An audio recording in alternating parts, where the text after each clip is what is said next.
Thank you and good afternoon for you all coming today. You know, 6 days ago our community learned about the disappearance of Carlee Russell, and it sent fear and pandemonium not just through our city but the entire state and the nation as well.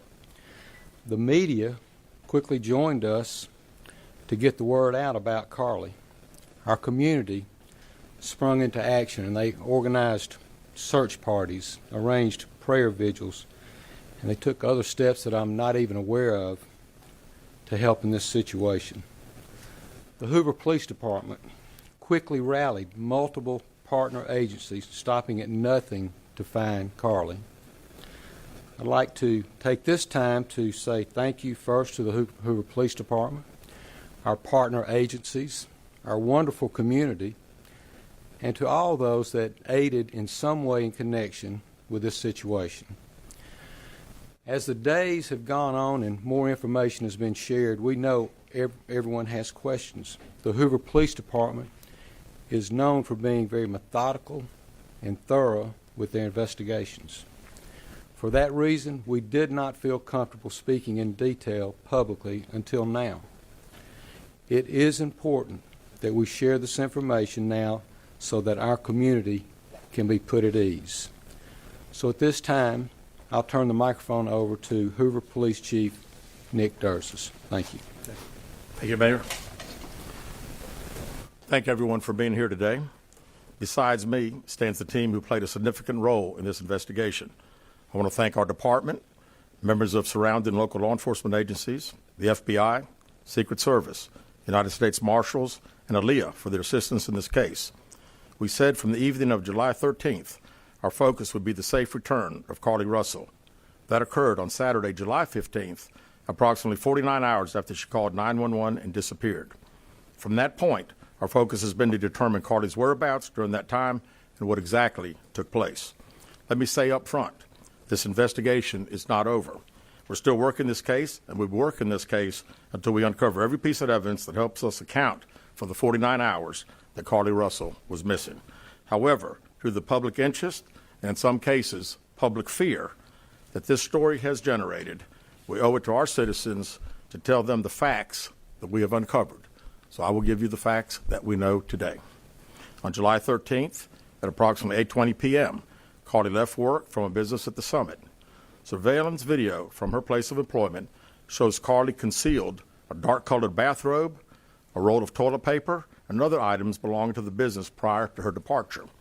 She ordered food from Taziki's at the Colonnade and traveled there.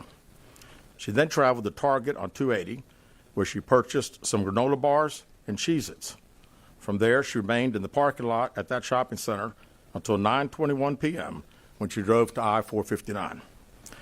Carlee communicated on her cell phone with individuals known to her while on her path of travel up to the point of calling 911 at 9:34 p.m.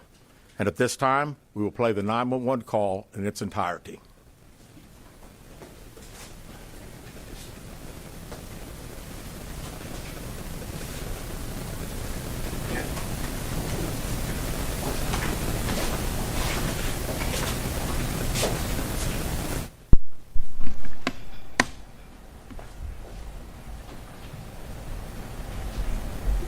Hi, I am on Interstate 459, and there is a kid just walking by themselves. Oh, hold on. Where in 459 are you?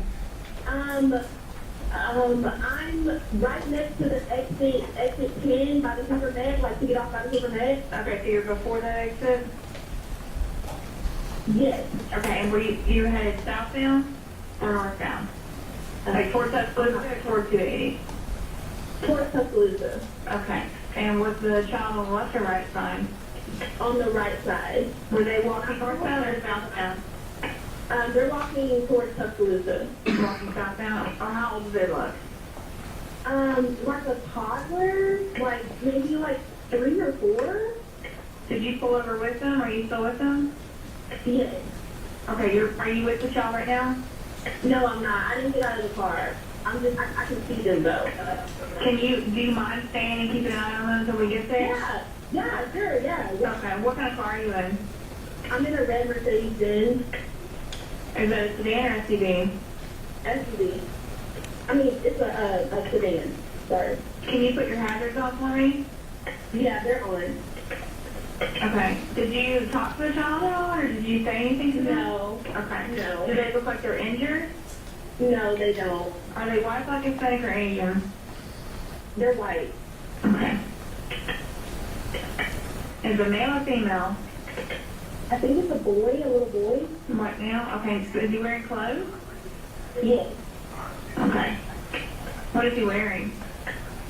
It's a white t-shirt, and it doesn't look like he has any pants on. It looks like a diaper. And you don't see any cars anywhere? No, no cars anywhere.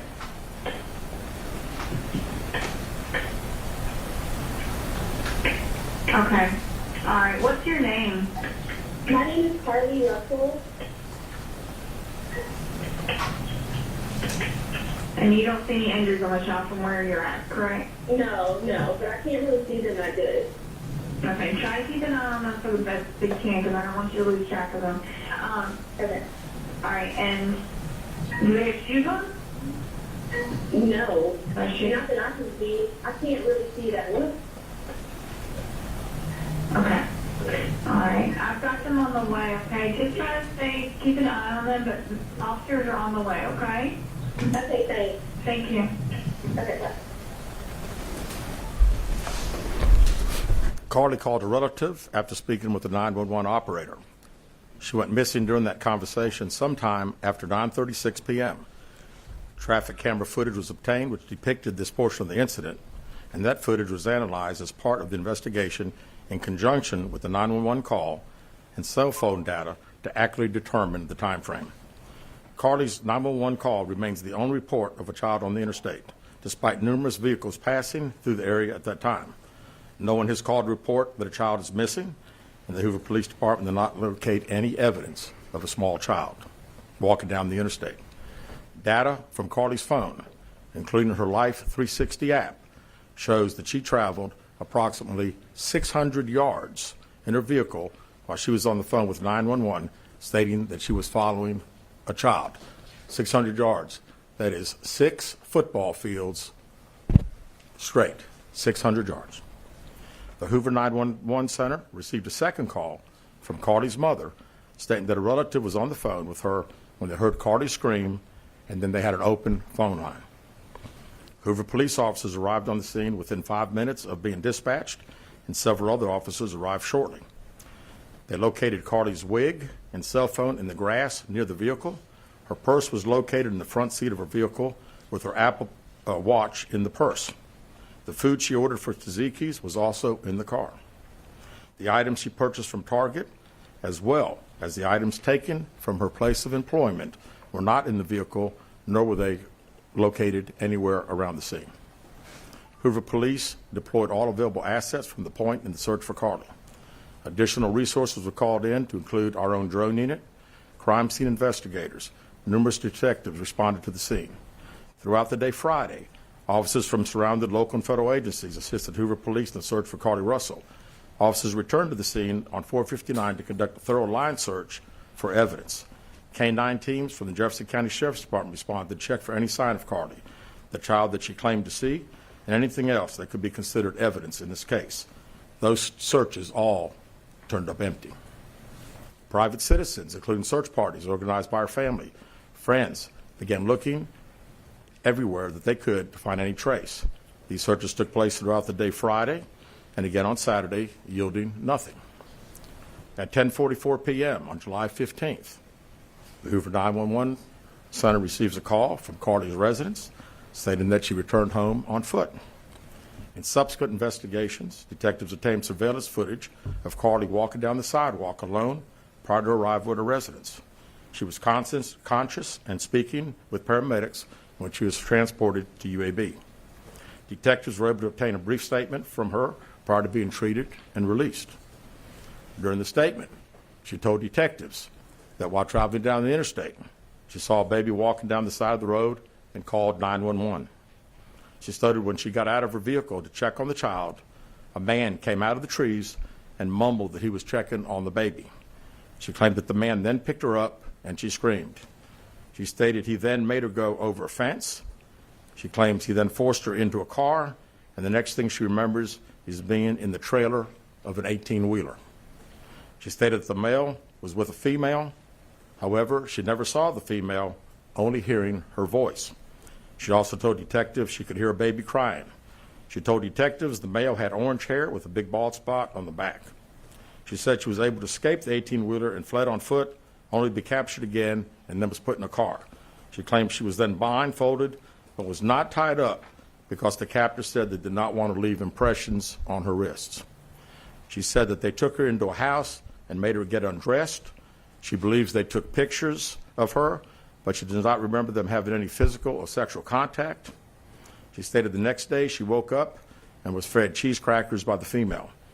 She said the woman also played with her hair but could not remember anything else. At some point, she was put back in a vehicle she claims was able to escape while it was in the West Hoover area.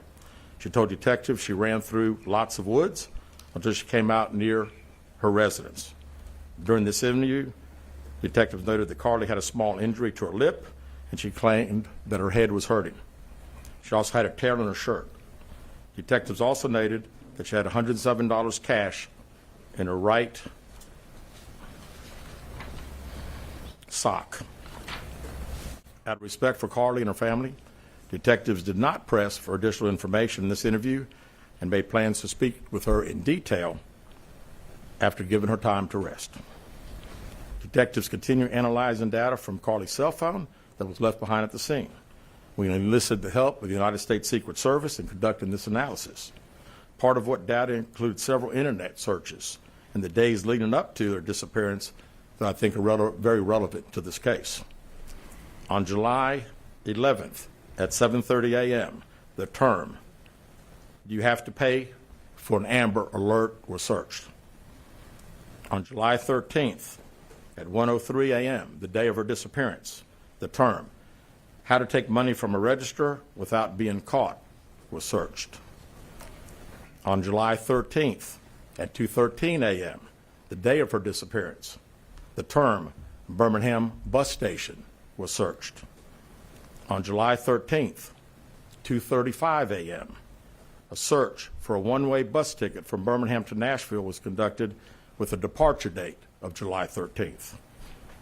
On July 13th at 12:10 p.m., a search for the movie Taken, a film about abduction, was conducted. There were 2 searches related to Amber Alerts on a computer at Carlee's place of employment, including one regarding the maximum age of an Amber Alert. There were other searches on Carlee's phone that appeared to shed some light on her mindset, but out of respect for her privacy, we will not be releasing the content of those searches at this time. We've asked to interview Carlee a second time, but have not been granted that request. As you can see, there are many questions left to be answered, but only Carlee can provide those answers. What we can say is that we've been unable to verify most of Carlee's initial statement made to investigators, and we have no reason to believe that there is a threat to the public safety related to this particular case. Thank you very much. With that, we'll open the floor for some questions. Please raise your hand, and I'll call on Carol. Chief, do you expect any charges against Carlee Russell in connection with the disappearance and in connection with what was taken from the Woodhouse Spa? Right now, our focus is to determine those 49 hours, so the investigation continues. So to be perfectly honest with you, that hasn't even entered our mind or been discussed. One more question. Is it surprising to you that the family has not been cooperative in returning to be questioned? Well, I think the family has stated to us that they didn't think that in her mental state right now, because of trauma of the incident, that she's not ready to talk, is what we've been told. Go ahead, sir. Yeah, question for Chief. You stated that the abductor had orange hair. Was this abductor black male? Was it female? Black female? White female? I believe it's a white male. Am I correct by saying that? Was it ever? Yeah, white male. Is this alleged abductor yet on loose in the Hoover area? Don't believe so. Yes, ma'am. Chief Brittany Gill, WBRC. Has a toxicology report been done, and were any drugs or illegal substances found in her system? We have no report of that. Is any indication of mental illness in this case? Not that I'm aware of. Lisa? There's been a concern in the community that if this turned out not to be a true story, that the next time a young woman of color was missing, that it might not be taken seriously. How would you respond to that? I'd respond to say that we investigate every crime to the fullest, just like we have this one. Right here. Was she traveling with anyone since? Excuse me. Was she traveling with anyone since the time she disappeared, to your knowledge? And not to my knowledge. Chief, I know you said you weren't able to verify a lot of aspects of the story. Where do you think she went, and how would you characterize what happened here? You know, that's the $100 question. You know, we pretty much know exactly what took place from the time she left work until she got on the 911 call, and we can see getting out of the car on the interstate from that footage.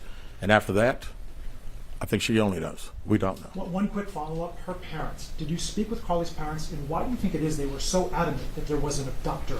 Yeah, I think parents are believing what their daughter's saying, and we've had a very good rapport with the parents, met with them on several occasions. I've talked to them today a few times, and to make them understand that we're under pressure from our community, not only in our community of the state, but nationally when the story hit. And I just wanted them to understand that today we were going to have a press conference, and what we were going to detail today are facts. And everything that I've told you today is actual facts. It's not innuendos. It's not what I think. It's not what these detectives think. It is the factual information that we have. Chief Carlee Russell, WPRC, how much time do you think you'll give the family before going back to Carlee for a sentencing? Well, I think our detectives have talked to the parents, and we're ready. We're ready to talk as soon as she's ready. So, you know, she called right now. We're ready. You had one word to describe what went on. What would that word be? How about unknown? You know, we know the facts that we have. Everything else is unknown at this time. In the back. What have the past few days been like for you, your department? This has been a stressful search, hasn't it? Well, absolutely. And again, the focus of the investigation that Thursday, when she went missing, of course, the focus was to get Carlee home. That's what we want all. We wanted her safe and sound, and that's all happened. And then, of course, this has gotten to be not only a local, state story, but a national story. So, you know, it is. It's a lot of stress on everyone in the Hoover Police Department, and the mayor, to every citizen here. We want to know the truth. As you stand here, are you frustrated? I wouldn't say I'm frustrated. I mean, I'm very happy that Carlee's home. That was the main ingredient here, and then we'll figure it out. I promise you that. We'll end up figuring it out. Any idea about the number of manpower hours or the expense of the drones and all the rest of the search that might have cost the city and the state and federal government? Yeah, we haven't had time to consider that, but it's you know, again, these detectives that are here. This is just a small group of people that have been associated with this case. We have put every available resource that we have on this case because we wanted to make sure that we found out everything. We wanted to get her home, and we have. Chief, was there any prior indication of mental health problems or not that I'm aware of? Can you just expand on the people from the state, federal resources brought in? What were they doing exactly as you all were searching for her? Can you just expand on that? Sure. A lot of the from the FBI side, several agents helping us interview. I mean, as you well know, in a case like this, especially when it goes national, we got hundreds and hundreds of calls. And when you get those calls, some of them may just be outlandish, but you've got to follow up on them because you never know that you may get that one tidbit. And I'd also say, too, that we had a great cooperation with the family. The family received hundreds and hundreds of tips, and every time they got a tip, they sent it to us. Would you say a crime has been committed No, in this case? we have not determined that, no. Keith Mims, WAGG 610 Summit Media. Question for Chief. With all of the searches that you mentioned, Chief, that were on Carlee's phone, does that kind of give you an indication of her mind state during this ordeal, the 48 hours that she went missing? Well, you know, again, we want to talk in facts, and I do think it's highly unusual to the day that someone gets kidnapped, that 7 hours, 8 hours before that they're searching the internet, Googling the movie Taken about an abduction. I find that very, very strange, yes. Yes. Do you feel confident, do your investigators feel confident that you know why Carlee Russell may have done this? No, we do not know. Absolutely not. Chief, can you explain for us, you mentioned that while I believe you said Carlee was on the phone with 911, she was traveling 6 football fields, which tells you what? Which tells me that I've had kids, and I'm sure a lot of people here have, and it's very, very, again, she said it, and I'm not saying it couldn't happen because I've always been one of these guys, never say never, but 6 football fields. I like athletics, I like football. 6 football fields. To think that a toddler, barefoot, that could be 3 or 4 years old, is going to travel 6 football fields without getting in the roadway, without crying, without any just moving down. It's just very hard for me to understand. Chief, have you used any technology to enhance that video from 459, and did you see a man grab her? We did not see, from what we can tell, we don't see anybody on the interstate other than her car and then someone getting out of her driver's side. We have sent that off to the FBI for enhancement. It has not been returned. Do you think in this case that charges will be forthcoming towards Carlee Russell? And how serious of a crime is it to not only fabricate a 911 call, but to lie to law enforcement during an investigation? Well, again, that's not something that we've been discussed as we're going through the still investigation. But, people have to understand that when someone says something like this, we put every available resource. Everybody comes together from, like I say, state, local, federal. It's just a lot of work, and the gentleman earlier said frustrated. I mean, it is a little frustrating to think that all this has been done and we can't find anything out. Did anyone see her calling in from the side of the road when she made that 911 call? No, not to my knowledge. All right, so is this investigation held up until you can speak once again to Carlee Russell? Well, there's a few things that we're still doing, but obviously we want to talk to Carlee as soon as we can and do an in-depth interview. And at that time, I think we'll have these investigators doing some other things. So That's all the questions we're going to answer today. We appreciate you guys coming, and we'll be following up with y'all later. Thank you so much.